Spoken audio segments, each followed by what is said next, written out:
Des panneaux de signalisation ont fleuri du côté du Pradly depuis 3 semaines. Les nouveaux sens interdits et les récentes flèches bleues font du Pradly une station à sens unique.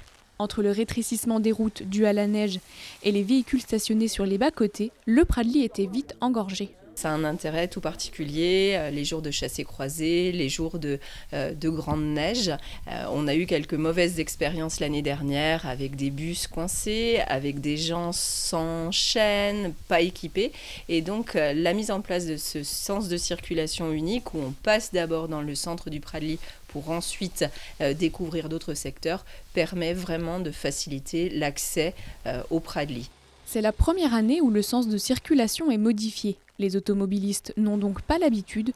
Du coup, très peu remarquent ces nouvelles indications et beaucoup d'entre eux vont à contresens. On les avertit verbalement, voilà, qu'est-ce qu'ils risquent avec un sens interdit. Donc ça coûte très cher.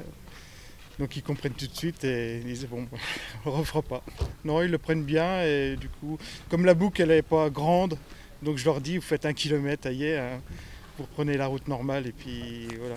Tous les prestataires de la station ont été sollicités et seul un avis était défavorable. Quant à ce sens plutôt qu'un autre, là aussi la question a été posée. Il semblerait que les touristes que j'ai rencontrés veulent arriver dans la station d'une façon plus simple, même si pour repartir c'est un peu plus compliqué. Parce qu'il faut savoir que notre plateau, il y a une montée qui est assez raide de chaque côté. Mais les gens qui ont fait 800 km préfèrent arriver facilement dans la station, quitte le jour de leur départ à peiner un petit peu plus pour partir. Pour le moment, c'est un essai et dès ce printemps, la station retrouvera ses 2 sens de circulation. Mais si cette modification fait ses preuves, le Pradly restera en sens unique les prochains hivers.